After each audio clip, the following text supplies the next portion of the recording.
హరీష్ గారు నమస్కారం. ఎప్పటి నుంచో అనుకుంటాం, ఫైనల్గా ఈ సినిమా ప్రమోషన్స్లో కుదిరింది. Thank you. And first of all నేను లాస్ట్ ఇయర్ సెప్టెంబర్లో అనుకుంటా ఒక ట్వీట్ వేసాను, రవితేజ గారితో సినిమా చేయబోతున్నారు అండ్ రామ్ గారికి కథ చెప్తున్నారని. అది బాగా వెళ్ళింది, మీరు కూడా రీట్వీట్ చేశారు. సో ఇప్పుడు కట్ చేస్తే గోపీచంద్ మల్లేని గారి సినిమా లేకపోవడం, ఆ స్లాట్లో మీ సినిమా రవితేజ గారితో వచ్చేయడం, నెక్స్ట్ రీసెంట్గా రామ్ గారితో సినిమా కూడా అనౌన్స్ చేశారు. సో జరిగిపోయినాయి రెండు. సో మీరు కాలజ్ఞాని అని నా ఫీలింగ్. సో నెక్స్ట్ ఫ్యూచర్ లాంటిది కూడా చెప్పేయండి, రీట్వీట్ చేస్తాను నేను. సో అంటే రెండు జరిగిపోయినాయి 1 yearలో. సో ఈ మిస్టర్ బచ్చన్ విషయానికి వస్తే అసలు వై రేడ్ ఆ సినిమా రీమేక్ చేయాలనేది ఎందుకు? నాకు నచ్చింది, బాగా విపరీతంగా నచ్చింది ఆ సినిమా. ఒక సిన్సియారిటీ అనేది హీరోయిజం అందులో. మామూలుగా మనం హీరో ఎలివేషన్స్కి చాలా సీన్లు రాస్తుంటాం, చాలా డైలాగ్ రాస్తుంటాం కదా. రైడ్లో ఆ రోజుల్లోనే కొన్ని లక్షల రూపాయలు లంచంగా ఆఫర్ చేస్తే పక్కన పెట్టి సిన్సియర్గా నిలబడ్డ ఒక ఐటీ ఆఫీసర్ కదా. ఆ పాయింట్ బాగా నచ్చింది. ఆనెస్టీని మించిన హీరోజం ఏముంటుంది, అందుకే సినిమా చేయాలి. సో ఈ సినిమా అంటే రైడ్ అనుకున్నాక రవితేజ గారిని అప్రోచ్ అయ్యారా, లేదంటే రవితేజ గారితో అనుకున్నప్పుడే ఇది వచ్చింది? అంటే ఫస్ట్ సినిమా చూస్తున్నప్పుడే బయటికి రాగానే ఫస్ట్ హాఫ్ ఇలా చేయాలి అని ఒక చిన్న ఐడియా వచ్చింది. ఓకే. సో అప్పటికే సినిమా చేద్దాం అన్న ఫీలింగ్. ఆ తర్వాత అబ్వియస్ నేను ఏ కథ అనుకున్నా ఫస్ట్ ఈయనైతే ఎలా ఉంటుంది అనుకుంటాను. ఫస్ట్ రవితేజ గారిని అనుకున్నా. ఆ టైంలో ఈ సినిమా చేయాలనుకున్నాను, నేను వేరే పనులలో ఉన్నాను. తర్వాత ఈ సినిమా చేద్దాం అనుకున్నప్పుడు ఇంకా నో డౌట్ రవితేజ గారి first option, first and last option. Okay. ఈ టైటిల్ వచ్చేసి బాగా క్యాచీ టైటిల్, బాగా యాప్ట్ టైటిల్ అనొచ్చు ఈ సినిమాకి కానీ రవితేజ గారికి కానీ. మంచి టైటిల్ కూడా. సో ఈ టైటిల్ ఎలా పిక్ చేస్తారు? టైటిల్ నాకు మిరపకాయ టైటిల్ రవితేజ గారే పెట్టారు, మిస్టర్ బచ్చన్ టైటిల్ కూడా రవితేజ గారే పెట్టారు. కింద నామ్తో సునహోగా అనుకుని ఒక టైటిల్ అనుకుంటున్నా. క్యాప్షన్ వచ్చింది, బట్ ఒక పేరు ఒక ఆ పేరు డిపార్ట్మెంట్లో చాలా ఫేమస్, ఐటీ డిపార్ట్మెంట్లో అలా ఉండాలి ఆ పేరు అని ఇలాగా థాట్ ప్రాసెస్ స్టార్ట్ అయినప్పుడు ఆయన బచ్చన్, మిస్టర్ బచ్చన్ ఎలా ఉంటుంది చెప్పు అన్నాడు. సో దానికి జస్టిఫికేషన్ కోసం మేము రైటర్లందరూ చాలా ఎక్సైజ్ చేయాల్సి వచ్చింది. ఒక తెలుగు అబ్బాయికి బచ్చన్ అనే పేరు ఎందుకు ఉంటుంది, సో దాని మీద కొంచెం వర్క్ చేశాం అనమాట. But title credit goes to mass Maharaj. And Bhagyashree గారి విషయానికి వస్తే అందరూ ఇప్పుడు సోషల్ మీడియా అంతా ఊపేస్తున్నారు. ఆవిడ ఫోటోలు, ఆవిడ వీడియోలు బాగా అటెన్షన్ గ్రాప్ చేస్తున్నారు ఆవిడ. సో ఆవిడని ఎలా పిక్ చేసుకున్నారు? ఇలాగే నేను కూడా నా అటెన్షన్ కూడా గ్రాప్ చేసింది. సో నేను ఒక సాధారణ ప్రేక్షకులాగే ఆలోచిస్తాను కాబట్టి, నేను ఒక్కడనే చూశాను కాబట్టి నా అటెన్షన్ గ్రాప్ చేసింది. ఎంతమంది చూస్తే అంతమంది అటెన్షన్ గ్రాప్ చేస్తుంది అనుకుని ఆడిషన్ చేసినప్పుడు మెయిన్ రీజన్ ఏంటంటే 90s స్టార్ హీరోయిన్కి వెళ్లకుండా ఎందుకు ఈ అమ్మాయికి వెళ్ళామంటే 90s ఒక వీధిలో ఒక అమ్మాయి ఉండేదేమో ఇలాగా అన్నప్పుడు ఒక ఫ్రెష్ అమ్మాయి ఉంటే బాగుంటుంది. ఆ థాట్ ని జస్టిఫై చేయడానికి ఒక రియల్ క్యారెక్టర్ లాగా. రీసెంట్ గా టీజర్ చూస్తే నాస్టాలజీ మూమెంట్లు కనిపించాయి, మీరు కూడా చెప్పారు. సో ఇప్పుడు ఇన్స్టాగ్రామ్ ఓపెన్ చేస్తే మనము ఇప్పుడు నిహారి గారి సినిమా ఉంది కమిటీ కూరలు, దాంట్లో ఆ రోజులు మళ్ళీ రావు అని ఒక సాంగ్ ఉంది. ఆ సాంగ్ పెట్టి అసలు నాస్టాలజీ మూమెంట్ అన్ని పెడుతున్నారు. అవి చూస్తున్నప్పుడు మనకు ఒక మళ్ళీ ఆ బ్యాక్ డేస్కి వెళ్ళి ఒక సెకండ్ ఫ్రీజ్ అయిపోతాం, ఆ మూమెంట్స్ ఎంజాయ్ చేస్తాం. సో నాస్టాలజీ మూమెంట్స్ అనేది ఇప్పుడు మళ్ళీ వచ్చినాయి, అన్ని వెనక్కి వెళ్ళి చూడడానికి ఇష్టపడుతున్నారు ఆడియన్స్ కానీ జనాలు కానీ. సో ఇప్పుడు ఆ నాస్టాలజీ మూమెంట్స్ పెట్టడానికి కూడా వన్ ఆఫ్ ది రీజన్ అదే అనుకోవచ్చా? అంటే థియేటర్ కథ అప్పుడు జరిగింది కదా, ఈ కథ అప్పుడు జరిగింది కదా. సెల్ ఫోన్స్ లేని టైంలో ఒక ఐటీ ఆఫీసర్ ఒక ఇంట్లోకి వెళ్ళి చేసిన ఒక రైడ్ అనేది it's based on true incident. Actually మనం more fun, more drama, more fiction మనం పెట్టామన్నమాట. నాస్టాలజీ మూమెంట్లు తీయడానికే ఈ సినిమాని కాదు, ఈ కథ పెట్టడానికి కూడా. ఈ కథ అప్పుడు జరిగింది డెఫినెట్ గా. అంటే ఇప్పుడు అది జరిగినా కానీ నాస్టాలజీ మూమెంట్ చూపించారు కొంతమంది. బేసిక్ గా ఆ డ్రామా నాకు అది ఇష్టం చాలా. ఇప్పుడు మీరు ల్యాంబరేటర్ స్కూటర్ చూసుకున్నా, ల్యాండ్ లైన్ చూసుకున్నా, క్యాసెట్ రికార్డింగ్ సెంటర్స్, ఇవన్నీ ఈ మర్చిపోయిన వాటిని గుర్తు చేస్తున్నా. ట్వీటేషన్ కూడా అందుకే మర్చిపోయిన వాటిని గుర్తు చేస్తూ, గుర్తున్నాయి మళ్ళీ చూపిస్తూ మిస్టర్ బచ్చన్ ఉండబోతుంది అన్నమాట. అండ్ ఈ సినిమాకి సంబంధించి సాంగ్స్, పిక్చరైజేషన్స్ చాలా మెచ్చుకుంటున్నారు మిమ్మల్ని. లైక్ రాఘవేంద్రరావు గారితో పోలుస్తున్నారు, అందరూ చాలా మీ వర్క్ గురించి మాట్లాడుతున్నారు. సో అంటే మీరు ఈ సినిమా చేసేటప్పుడే ఇది మీకు నచ్చిన సినిమా కాంటెంట్ అండ్ సాంగ్స్ విషయంలో ఇలాంటి పర్టికులర్ గా ఓ మంచి సాంగ్స్ అందించాలి కాదండి. రైట్ ఫ్రమ్ మై బిగినింగ్ నా షాక్ ఫస్ట్ సినిమా మధుర మధుర నుంచి చూసుకున్నా సరే I will focus more on songs actually. So అది గబ్బర్ సింగ్ పాటలు అవ్వచ్చు, మిరపకాయ పాటలు అవ్వచ్చు, సుబ్రహ్మణ్యం పాటలు అవ్వచ్చు, రామయాస సినిమా ఆడకపోయినా ఆ సినిమాలో పాటలు కొంచెం కలర్ఫుల్ గా ఉంటాయి. గద్దలకొండ గణేష్ లో ఎల్లు వచ్చి గోదాం తీసినప్పుడే మోడర్న్ రాఘవేంద్రరావు స్టార్ట్ చేశారు అప్పుడే. సో దీని గురించి కామెంట్ చేయాల్సింది ఏముంటది, I feel happy and it's biggest compliment. ఈ సినిమాకి సంబంధించి ఒక రీమేక్ ని మీరు పిక్ చేసుకున్నప్పుడు చాలా ఇప్పుడు అంటే మీ స్టైల్ ఆఫ్ చేంజెస్ చాలా ఉండుంటాయి. ప్రతి సినిమాకి మీరు రీమేక్ చేసినప్పుడు అది రీమేక్ లాగా ఉండదు చూసేటోళ్ళకి. ఫస్ట్ రిలీజ్ వరకు రీమేక్ అంటారు, రిలీజ్ తర్వాత రీమేక్ అనేది మర్చిపోతారు. అలా చేస్తారు మీరు, ఆ మ్యాజిక్ ఏదో క్రియేట్ చేస్తారు. సో దీంట్లో ఎలాంటి చేంజెస్ ఉండబోతున్నాయి, ఎంతవరకు చేంజెస్ చేస్తారు ఈ స్క్రిప్ట్ ని ఒరిజినల్ స్క్రిప్ట్ తో? చాలా చేంజెస్ ఉంటాయండి. ఎలాంటి చేంజెస్ అనేది స్క్రీన్ మీద చూడాలి. Okay. చేంజెస్ మటుకు చాలా చేసాం. ఒక 60-70% ఆఫ్ ద ఫిలిం చేంజ్ చేసాం. సో అందులో హీరో హీరోయిన్కి పెళ్లి అయిపోద్ది, దీంట్లో పెళ్లి అవుతుంది, లవ్ స్టోరీ ఉంటుంది బేసిక్ గా. అట్ ది సేమ్ టైం ఆ టైంలో ఉన్న ల్యాండ్ లైన్స్ లో ఒక లవ్ స్టోరీ, Okay. అండ్ ఆ టైంలో కమ్యూనికేషన్ చాలా ప్రాబ్లంగా ఉండేది అమ్మాయి అబ్బాయి లవ్ లో ఉంటే. సో ఆ కమ్యూనికేషన్, నెక్స్ట్ ఆ టైంలో హిట్ అయిన సూపర్ హిట్ సాంగ్స్, ఆ టైంలో ఉండే ఇవన్నీ ఈ సినిమాలో చాలా కొత్తగా ఉంటాయి. డెఫినెట్లీ ఒక డిఫరెంట్ ప్రపంచంలోకి తీసుకెళ్తాం సినిమా, అందులో మట్టుకు డౌట్ లేదు.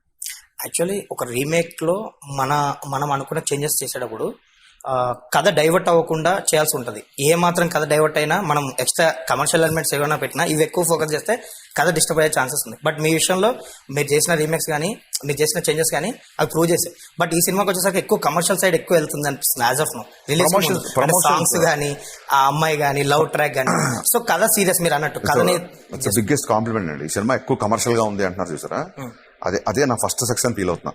ఓకే. రైడ్ లో డాక్యుమెంటేషన్ ఎక్కువ ఉంటుంది ఒరిజినల్ సినిమాలో, సాంగ్స్ ఉండవు, ఉండదు. సిన్సియర్ గా క్యారెక్టర్ గా చెప్పినట్టే ఉంటుంది. అంత సిన్సియర్ గా చెప్తే చూస్తారా లేదా అనే డిబేట్ పక్కన పెడితే నాకు అలా చెప్పడం రాదు. ఓకే. బేసిక్ గా నాకు ఇలాగ తీయడమే వచ్చు. అది ఒరిజినల్ సినిమాలో కూడా ఇప్పుడు సీరియస్ డ్రామానే ఉంది. సో నాకు ఇలా తీయడమే వచ్చు. ఓకే. నా హీరో చాలా ఎనర్జెటిక్ గా ఉంటాడు, నా పాటలు చాలా కలర్ఫుల్ గా ఉంటాయి, డైలాగులు గుర్తుపెట్టుకునేలా ఉంటాయి.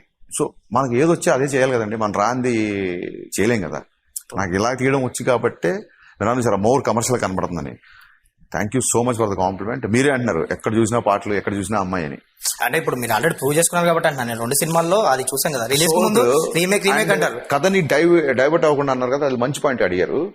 గతలకొండ గణేష్ క్లైమాక్స్ లో చూస్తే మదర్ సెలి సినిమా చూడడం ఒరిజినల్ లో ఉండదు. ఓకే, అవును. సినిమా చూసి ఇది కదా నువ్వు ఇలా ఉండాలి కదా, నువ్వు మా చంపడాలు నరకడాలు ఏంట్రా మానేరా అని ఫస్ట్ టైం గణేష్ అని పిలుస్తుంది. అది కథను డైవర్ట్ చేయడం, కథను ఎలివేట్ చేయడం. అందులో ఒరిజినల్ లో ఉన్న పాయింట్ నే తల్లి కొడుకుల మధ్య రిలేషన్ సరిగ్గా లేదు అని అక్కడ ఆపేశారు. ఆ రిలేషన్ ఎంత బెటర్ అయింది అనేది మన సినిమాలో చూపించాం. అలాగే ఇందులో కూడా కథని ఎలివేట్ చేసే పాయింట్ చాలా ఉంటాయి. సరే, ఇప్పుడు ఆ విషయం వాల్మీకి అదే గద్దలకొండ గణేష్ ఏదైతే ఉందో వాల్మీకి టైటిల్ పెట్టారు. ఆ 2 days లో మీకు ఒక టైటిల్ కావాలి, మళ్ళీ యాప్ట్ గా సూట్ అవ్వాలి. అది మీరు ఎఫర్ట్ పెట్టి చాలా చేంజ్ ఓవర్ చేసి వరుణ్ తేజ్ గారిని డిఫరెంట్ గా చూపించి అంత ఎఫర్ట్స్ పెట్టారు. సో లాస్ట్ మూమెంట్ లో ఆ టైటిల్ వచ్చినప్పుడు ఆ ఇన్సిడెంట్ ఎలా తీసుకున్నారో, ఆ టైటిల్ ఎలా ఆ 2 days బాగా రీచ్ అయింది కదా గద్దలకొండ గణేష్.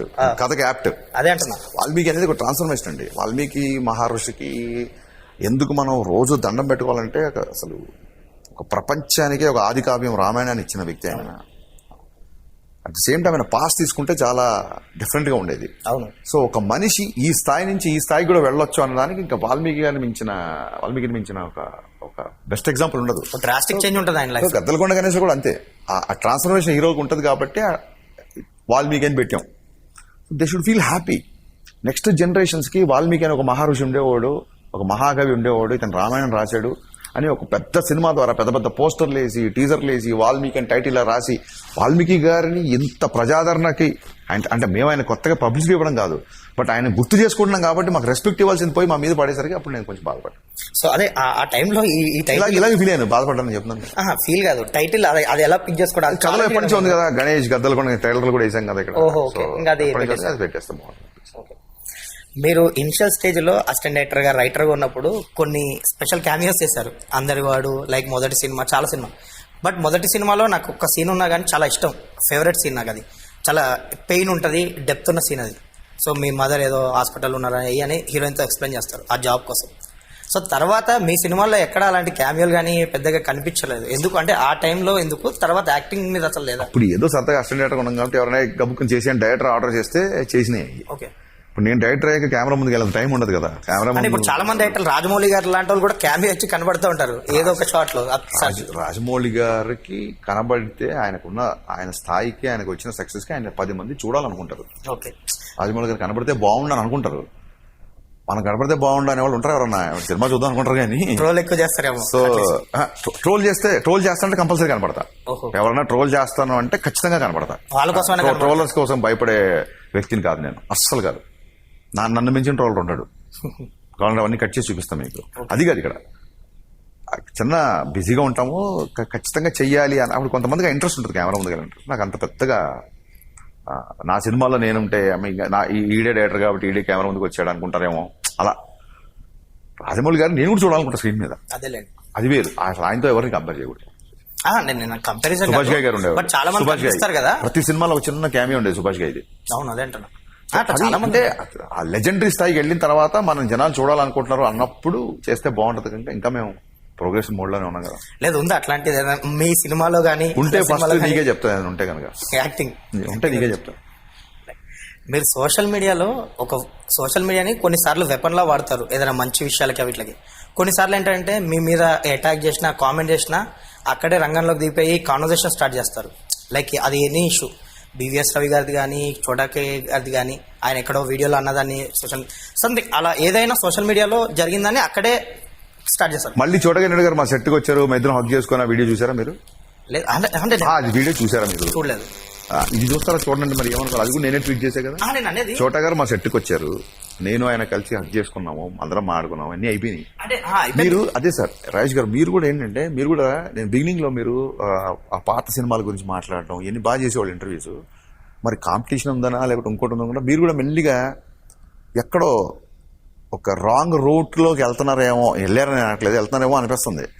చోటకాయ నాయుడు గారి గురించి నేను వేసిన ట్వీట్ చూసిన మీరు, ఆయన వస్తే వీడియోనే పెట్టా. అదేమో వినండి పూర్తిగా వినండి. చోటకాయ నాయుడు గురించి నేను రాసిన లెటర్ చదివిన మీరు, ఆయన మా సెట్కి వచ్చినప్పుడు వీడియో పెట్టినప్పుడు ఆ వీడియో చూడలేదు. నేను ఈ కాంట్రవర్సీ చూసానంటే అంటే ఎంత నెగిటివ్ ఆలోచిస్తారు మీరు. ఒక్క నిమిషం హరీష్ గారు, ఇప్పుడు మిమ్మల్ని కూడా నేను ఒకలా ట్రీట్ చేయలేము.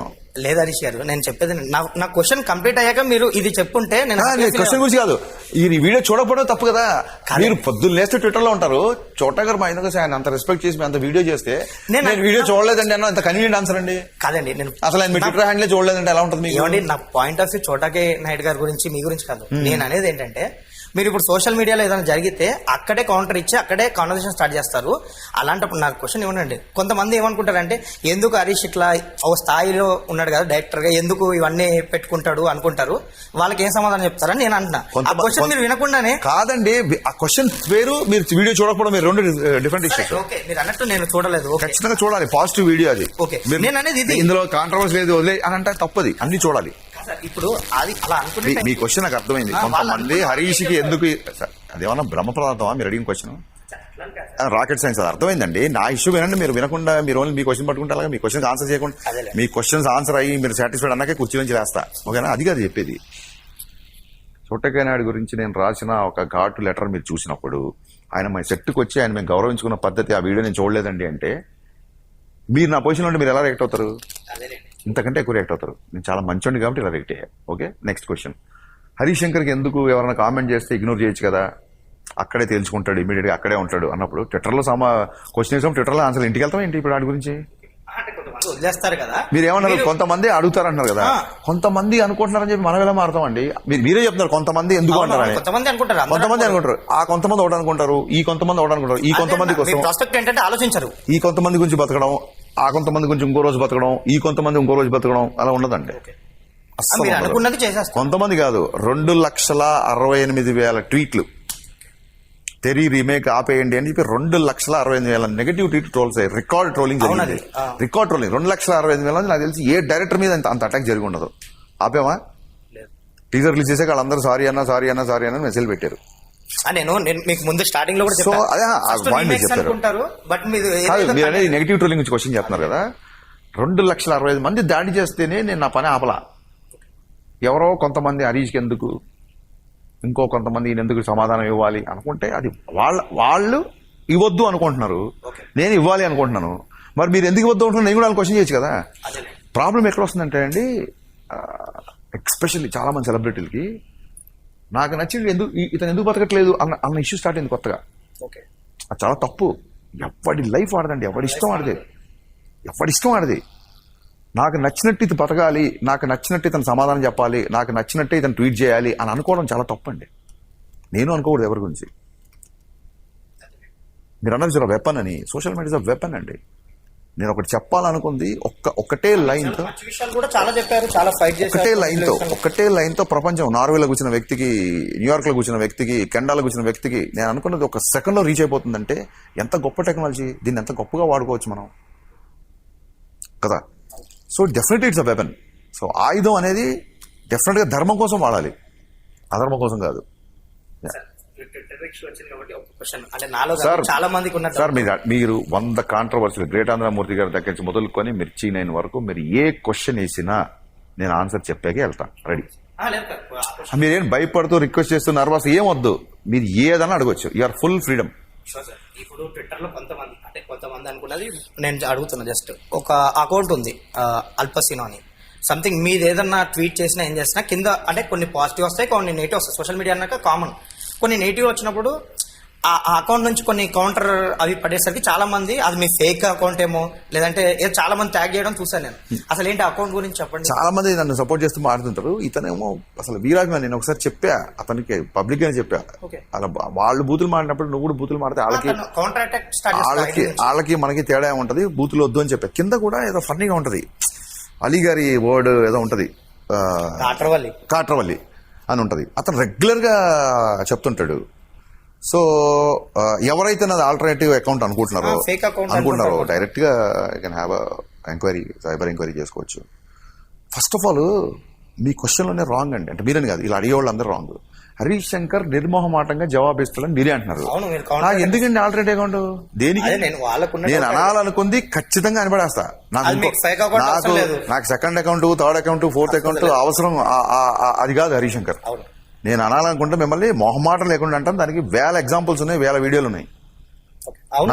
నేను ఒక మాట అనడానికి ఒక ముసుగో ఒక ఫేక్ అకౌంటో నాకు అవసరం లేదు.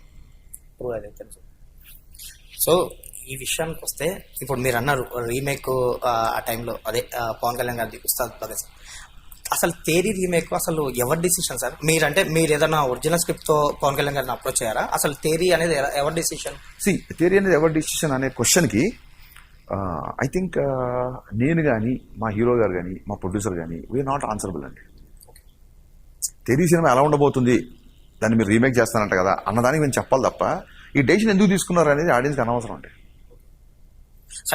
డెసిషన్ ఎవరిదైనా అనవసరం, ప్యూర్ అనవసరం. సినిమా ఎలా ఉంటది, బాగుంటుందా లేదా, మాకు నచ్చుద్దా లేదా, టీజర్ చూస్తే వెళ్తారు. ఈ డెసిషన్ ఎలా తీసుకున్నారు, మీరు ఆ కథ చేద్దామన్న థాట్ ఆ రూమ్ లో కూర్చున్నప్పుడు ఎవరు మాట్లాడారు, ఇది అనవసరమైన యాంగ్జైటీ, అనవసరమైన క్యూరియాసిటీ. సో ఈ ప్రశ్నకి నేను కాదు, మా ప్రొడ్యూసర్, మా హీరో కూడా అకౌంటబుల్ కాదు. మాకు ఒక సినిమా చేస్తున్నాము, ఆ సినిమా ఎలా ఉంటుంది, నచ్చిద్దా నచ్చలేదా, మీరు రిలీజ్ అయ్యాక మీ ఇష్టం. అసలు చాలా మంది ఫ్యాన్స్ ఏంటంటే చాలా ఇయర్స్ బ్యాక్ ది కదా, ఏదైనా ఫ్రెష్ స్టోరీ అనే వాళ్ళ పాయింట్ ఆఫ్ వ్యూ కాబట్టి నేను అడిగాను జస్ట్. సో ఇప్పుడు మీరే డిస్కషన్ స్టార్ట్ చేస్తారు, మీరు రీమేక్ చేస్తే రీమేక్ లా ఉండదు సార్, చాలా ఫ్రెష్ గా ఉంటుంది, కొత్తగా ఉంటుంది అని.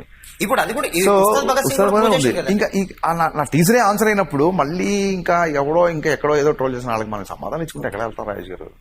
ఎంతమంది అండి, 1.6 మిలియన్ ఫాలోవర్స్ ఉన్నారు నాకు. 10 లక్షల పైన క్వశ్చన్ చేయడం ఈజీ. ఒక్కడ క్వశ్చన్ చేసినా అది 10 లక్షల క్వశ్చన్లు అవుతాయి.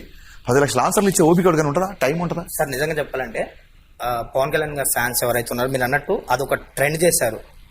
పవన్ కళ్యాణ్ గారు ఆ రీమేక్ ఆపేయాలి, అర్జెంట్గా ఆపేయాలని మిమ్మల్ని కూడా తిట్టారు, ట్రోల్ చేశారు, అన్నీ జరిగినాయి ఆ టైంలో ఫ్యూ డేస్. బట్ టీజర్ ఏదైతే వచ్చిందో అందరు మళ్ళీ మీకు యాడ్స్ ఆఫ్ చెప్పారు, చాలా మంది వాళ్ళ ఫ్యాన్సే, లైక్ బికాస్ ఇన్ని డేస్లోనే ఇంత యాక్షన్ పార్ట్, ఇంత ఫ్రెష్నెస్, ఇంత డిఫరెంట్గా తీశారని. సో మీకు కాంప్లిమెంట్ కూడా వచ్చింది.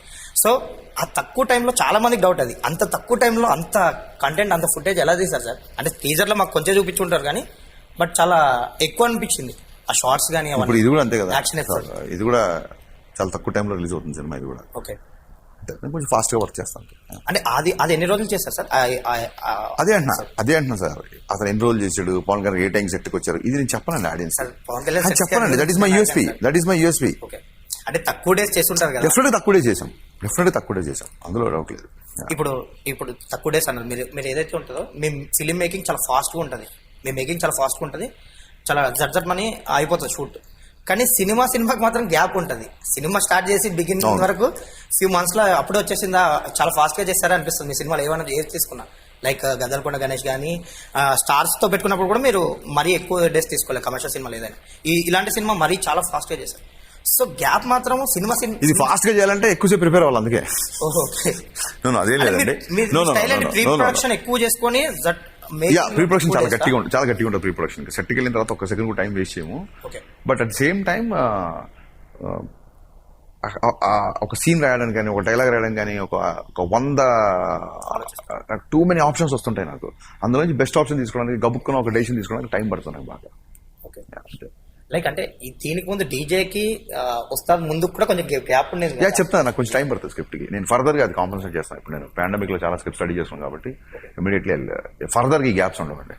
లైక్ పాండమిక్ అన్నారు కాబట్టి నాకు నేను సతీష్ గారు మిమ్మల్ని కలిసినప్పుడు సంథింగ్ ఏదో ఇష్యూలో ఒకసారి వచ్చి సంథింగ్ మీ ఆఫీస్ లో ఒకసారి మాట్లాడుతున్నప్పుడు మీరు కోవిడ్ టైంలో ఒకటి చెప్పారు.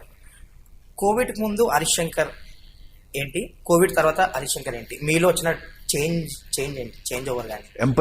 ఎంపతి బాగా పెరిగిందండి. ఎంపతి విపరీతంగా పెరిగింది. అంటే కోవిడ్ బిఫోర్ ఇంకొంచెం అగ్రెసివ్గా ఉండేవాడిని. కోవిడ్లో చాలా అగ్రెషన్ తగ్గింది, విపరీతంగా తగ్గింది. And the importance of human relation. Social media చాలా యాక్టివ్గా ఉంటుంది కాబట్టి ఒకడు అన్న ఒక ఆక్సిజన్ సిలిండర్ కావాలి, వెంటిలేటర్ కావాలి, ఒక బెడ్ ఉంటే చూడన్నా అని చెప్పి వైజాగ్ నుంచి, విజయవాడ నుంచి, ఇక్కడి నుంచి అసలు బ్యాక్ అండ్ చాలా పనిలో ఉన్నప్పుడు ఏమైందంటే కంటిన్యూగా పొద్దున్న లేసి ట్విట్టర్ చూసి అతనికి హెల్ప్, ఇతనికి హెల్ప్, ఇతనికి ఇదే పనిలో ఉండేవాడిని.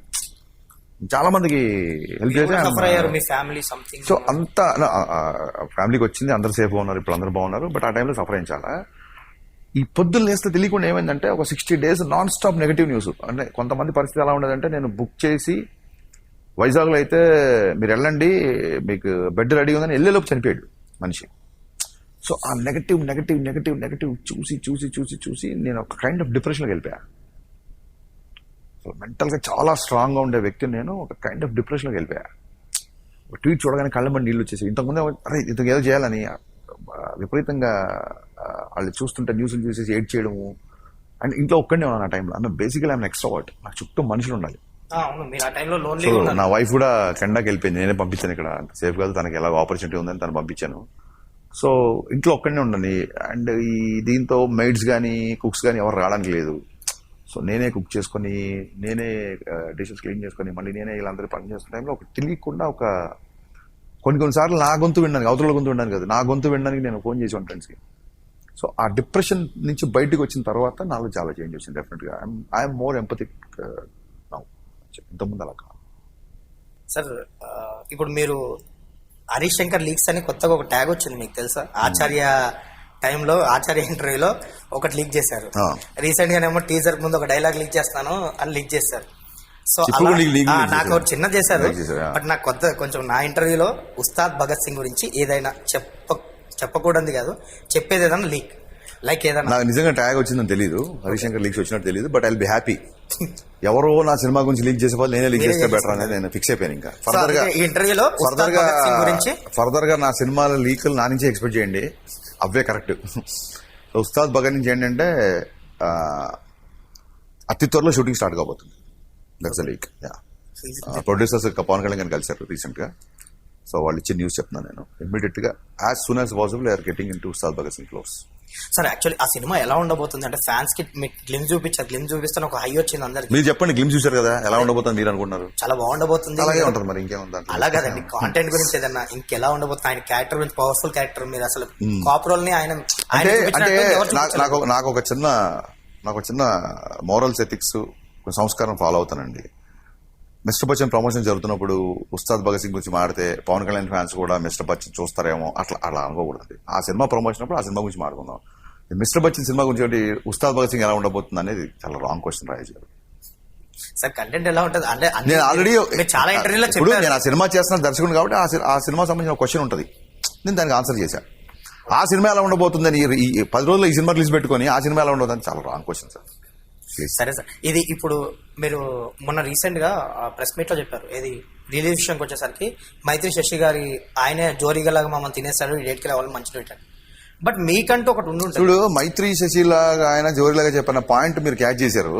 చూడగానే వీడియో మీరు చూడలేదంటే ఏమనుకోవాలి మిమ్మల్ని? అసలు మీరు ఇంకా అక్కడే నెగటివ్ అక్కడే ఉంటాను నేను. లేదు సార్, నేను జెన్యున్ గా చూడలేదు కాబట్టి మీరు ఇప్పుడు చూసానని చెప్పేసి అయిపోయింది. బట్ నేను జెన్యున్ గా చెప్పాను. సరే.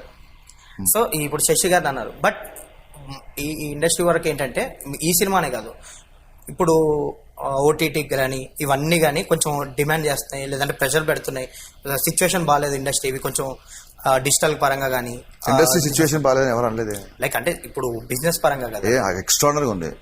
కల్కి సినిమా చూసారు కదా, ఎంత చేసిందా. అంటే కలెక్షన్స్ అవి ఓకే. అసలు ఇండస్ట్రీ సిచ్యువేషన్ బాగాలేదు, ఇండస్ట్రీ బాగుంది. ఒక ఇండస్ట్రీలో మనం బతుకుతూ ఇండస్ట్రీలోనే ఉంటూ మనం అలాంటి మాటలు మాట్లాడకూడదు రాజు. సర్లేండి బాగుంది సార్. ఈ సర్లేండి బాగుంది అంటే కూడా మళ్ళీ ఎడగారని చెప్పినట్టు ఉంటుంది. ఇండస్ట్రీ బ్రహ్మాండంగా ఉంది, బ్రహ్మాండంగా ఉంటది. అదే అడుగుతున్నాను సార్ మిమ్మల్ని, మీకు ఎక్కువ తెలుసు కదా, అవుట్ సైడ్ మీరు ఉంటారు, మాకంటే ఎక్కువ మీకు తెలుసు కానీ. సో ఇది ఓటీటీ ప్రెషర్ కూడా ఉండుంటది అని అంటారు. బట్ మీరు మాత్రం శశి గారిని గురించి చెప్పారు. బట్ మీరు రెండు ఉన్నాయి. శశి గారి ప్రెషర్ ఎక్కువ ఉంది 15th రిలీజ్ చేయాలని. ఓటీటీ సైడ్ నుంచి కూడా కన్సర్న్స్ ఉన్నాయి. I don't say it's a pressure, we have some financial concerns, we need to address that. We don't want address, I mean non theatrical నుంచి వచ్చే రెవెన్యూ ఎక్కువ ఉంటుంది సినిమాకి. Okay. So non theatrical revenues వచ్చినప్పుడు we should respect their views. So we don't have other option other than 15th. మాకు వేరే option లేదు. I totally agree that a lot of films they announced before us, much before us in fact. So I totally respect their concern, and but we don't have another option because మాకున్న OTT concerns వల్ల, మాకున్న దానివల్ల ఖచ్చితంగా 15th రావాలి. లేకపోతే 14th premieres పెట్టుకొని నిన్న 4th rap అని చెప్పారు. 10 days వరకు కూడా, 10 days బిఫోర్ కూడా షూటింగ్ చేశాం మేము. ఇంత ప్రెషర్తో ముందు డైరెక్టర్ ఇంత ప్రెషర్ తీసుకోవాల్సిన అవసరం లేదు, కానీ ఇట్స్ ఫైనాన్షియల్ థింగ్స్ అడ్రస్ చేయాలి కాబట్టి రిలీజింగ్. ఓటీ విషయానికి వచ్చేసరికి మిమ్మల్ని అడిగిన మీరు కూడా చెప్పారు, పురి గారి గురించి చెప్పారు, మీకు ఆయన మీద ఉన్న గౌరవం గురించి చెప్పారు, రామ్తో ఉన్న లవ్ గురించి చెప్పారు. మీరు నెక్స్ట్ సినిమా చేస్తున్నారు అండ్ ఆ సినిమాను కూడా మీరు ప్రమోట్ చేస్తున్నారు. ట్రైలర్ కానీ లైక్ మీ సినిమా ఉన్నా కానీ. అదేంటి అందరి సినిమాలు ఆడాలనుకుంటాం కదా. లైక్ మన సినిమా ఎప్పటికైనా సార్, మన అన్ని సినిమాలు చాలా మంది ఏమో పోటీ అనుకుంటున్నారు, మీరేమో జస్ట్ ఇది చెప్పే కదా. మీరేమనుకుంటున్నారు చాలా మంది పక్కన? లేదండి అదే అంటున్నాను సార్, మీరు కూడా ప్రమోట్ చేస్తున్నారు కదా, మీరు పోటీ అనుకోండి. మీ క్వశ్చన్ అర్థం కావట్లేదు నాకు. సార్ ఇప్పుడు బయట అందరూ పోటీ అనుకుంటున్నారు, పోటీ అని. మీరు కూడా వాళ్ళిద్దరు పూరి గారి మీద ఉన్న గౌరవం గురించి చెప్పారు, రామ్ మీద ఇష్టం చెప్పారు. మీ సినిమా ఇప్పుడు ప్రమోషన్ చేస్తుంటే ఆ సినిమాను కూడా ప్రమోట్ చేస్తున్నారు అన్న సహృదయంతో. అది క్వశ్చన్ కాదు కదా, ప్రమోట్ చేస్తాను చెప్తున్నాను. అందరికీ చెప్పండి, అది నాకు చెప్తాను కాదు. నేను ప్రమోట్ చేస్తా సార్, మీరు ప్రమోట్ చేస్తున్నారు అంటే ఇప్పుడు ఎలా ఉందంటే సార్ మీరు బ్లాక్ టీ షర్ట్ వేసుకున్నారు అని నాకు చెప్పినట్టు ఉంది. అది జనాలకు చెప్పండి. హరిశంకర్ డబుల్ స్మార్ట్ కూడా ప్రమోట్ చేస్తున్నాడు. సార్ రామ్ సినిమా ఎలా ఉండబోతుంది? అట్లీస్ట్ అది కొంచెం అంటే చాలా మంది వెయిట్ చేస్తారు రామ్ ఫ్యాన్స్. మీ కాంబో అంటే ఆయన ఎనర్జీ ఉంటుంది, రామ్ది మీదో ఎనర్జీ ఉంటుంది, 2 ఎనర్జీలు కలిసి. అంతే, 2 ఎనర్జీలు ఉంటాయి సినిమాలో. లైక్ ఎలా ఉండబోతుంది? అదే 2 ఎనర్జీలు ఉంటాయి సినిమాలో. అంతేనా? ఎప్పటి నుంచి ఉండొచ్చు? అంతకంటే సరిపోదా? 2 ఎనర్జీలు సరిపోవా? ఎనర్జీలు సరిపోతాయి. బట్ సో ఎప్పటి నుంచి ఉండొచ్చు అండి ఆ cinema? Mister Bachchan August 14th release అవుతుంది. దాని గురించి మనం మాట్లాడుకున్నాం. ఓకే సరే, ఫైనల్ గా ఇప్పుడు ఈ సినిమాతో 14th అదే 15th అన్నారు, బట్ ప్రీమియర్స్ 14th స్టార్ట్ అయిపోతుంది. కమర్షియల్ సినిమాకి ప్రీమియర్స్ అనేది కొంచెం రిస్క్, ఏమాట కాబట్టి. బట్ మీరు రిస్క్ చేస్తున్నారు, బట్ మీకున్న కాన్ఫిడెన్స్ ఈ సినిమా ఎక్కడ ఎవరు చెప్పారంటే రిస్క్ అని? ప్రీమియర్స్ అనేవి 1940 నుంచి స్టార్ట్ అయ్యి అనుకున్నా తెలిసి. రీసెంట్ గా కూడా స్టార్ట్ అయింది సార్, చిన్న చిన్న సినిమా. కాదండి, రిస్క్ అని ఎవరు అన్నారు? ఎక్కడ చెప్పారు? ఏ బుక్ లో రాశారు? లేకపోతే ఎక్కడ ఏ ఇన్స్టిట్యూషన్ లో ఉంది? లేదండి, మనం అనుకుంటాం కదా అంతే. మేము అనుకుంటే ఎందుకు రిలీజ్ చేస్తాం? అదే అడుగుతున్నాం సార్. ఇప్పుడు మీరు 14th డిసిషన్ మీరు అనుకుంటున్నారా రిస్క్ అని? 14 రీజన్ రిస్క్ అని మీరు అనుకుంటున్నారా? నేనేమనుకోవట్లేదు. మరి అప్పుడు అయిపోయింది, క్వశ్చనే లేదు ఇంకా. సరే 14th ప్రీమియర్. మన క్వశ్చన్స్ సార్ రాజేష్ గారు, ఒక మాస్ మీడియా జనాలు ఎక్కువ మంది కోరుకునే క్వశ్చన్ ఉండాలి. ఎవడో సందులో ఆడుకున్నాడు, ఎవడో రూమ్లో ఆడుకున్నాడు, వాడు రిస్క్ అంటున్నాడు, వీడు ఇలా అంటాడు. చాలా తక్కువ మందిని అడ్రస్ చేయకూడదండి. దాన్ని తక్కువ మందిని అడ్రస్ చేస్తే అనవసరంగా చాలా తక్కువ స్థాయి వ్యక్తులకి ఇంపార్టెన్స్ ఇచ్చిన వాళ్ళం అవుతాం. ఇంకా అర్థమైందా? ఇప్పుడు మీరు అడిగారు సార్, అందరూ కళ్యాణ్ గారి ఫ్యాన్స్ అందరూ సినిమా గురించి వెయిట్ చేస్తారు అంటే నేను చెప్పి అది ఎక్కువ మంది వినాలనుకునే ఆన్సర్. సో సార్ త్వరగా షూటింగ్ స్టార్ట్ చేయబోతుందని చెప్పాను. తెరీ రీమేక్ థాట్ ఎవరికి వచ్చిందని ఎక్కువ మంది ఆన్సర్ కదా, ఎవడో ఎక్కడో అనుకుంటాడు. అలాగే 14th వీళ్ళు పెడుతున్నారు, ఏమన్నా రిస్క్ ఏమో అని చెప్పి అనేవాళ్ళు కూడా డెఫినెట్గా ఉంటారు. నేనేంటంటే మీ క్వశ్చన్ కాకపోవచ్చు, మీరు జర్నలిస్ట్ అంటే జనాలను రిప్రజెంట్ చేసేవాళ్ళు. ఎక్కువ మంది కోరుకునే దాన్ని రిప్రజెంట్ చేయండి. ఎవడో ఎక్కడో నెగిటివ్ మాట దాన్ని మనం రిప్రజెంట్ చేయాల్సిన అవసరం లేదు, అడ్రస్ చేయాల్సిన అవసరం లేదంట. ఇప్పుడు లక్నోలో ఇప్పుడు అవుట్డోర్ షూట్ చేస్తారు ఎక్కువ మటుకి మేజర్, అంటే అంత తక్కువ టైంలో అక్కడ అవుట్డోర్ షూట్ అనేది కొంచెం కాంప్లికేటెడ్, టఫ్ కదా. సో అక్కడ ఎలా కుదిరింది? పైగా అది మొత్తం కాస్టింగ్ ఉన్నారు. ఆ షూట్ క్రెడిట్ అంతా మా ప్రొడక్షన్ హౌస్, మా ప్రొడ్యూసర్ విశ్వప్రసాద్ గారు, ప్రొడక్షన్ ఎగ్జిక్యూటివ్ రాహుల్, కేఆర్కే రాజు గారు, వీళ్ళందరూ. విశ్వప్రసాద్ గారు నేను అడిగిన దానికంటే ఎక్కువ ఇచ్చారు ఈ సినిమాకి. సో అందుకు పాసిబుల్ అయింది. విశ్వప్రసాద్ గారు లేకపోతే ఈ సినిమా ఇంత ఫాస్ట్ గా అయ్యేది. టోటల్ 8 days లో జనాలకు అనవసరం అంటే సినిమా ఎన్ని డేస్ ఆడుతుంది అనేది ఇంపార్టెంట్. ఎన్ని డేస్లో తీస్తే ఉండండి చెప్పండి. ఎన్ని డేస్లో తీస్తే మీకు దానివల్ల వచ్చే ఎక్సైట్మెంట్ ఏముంటుంది చెప్పండి. సినిమా ఫాస్ట్గా చేసాం. జనవరిలో స్టార్ట్ చేసాం, ఆగస్టులో తీసేసాం, 8 నెలల్లో సినిమా అయిపోయింది. లైక్ రవితేజ గారితో షాక్ సినిమా తీశారు, మీ ఫస్ట్ సినిమా. అది ఆశించినంత ఫలితం సాధించలేదు, బట్ సెకండ్కి వచ్చేసరికి సూపర్ హిట్ ఇచ్చారు మీరు. సో దానికి మించి ఇది బ్లాక్ బస్టర్ అవ్వాలని కోరుకుంటున్నాం. ఓకేనా, thank you so much. All the very best. Thank you so much. ఎందుకంటే ఆ గ్రాఫ్ పెరిగింది, ఇప్పుడు ఇది ఇంకా థ్యాంక్ యూ రాజేష్. మీకు ఇన్ని మంచి భావాలు ఉన్నాయి అని నాకు ఇప్పుడే తెలిసింది. Thank you so much. Thank you అండి. Thank you Rajesh. Thank you so much.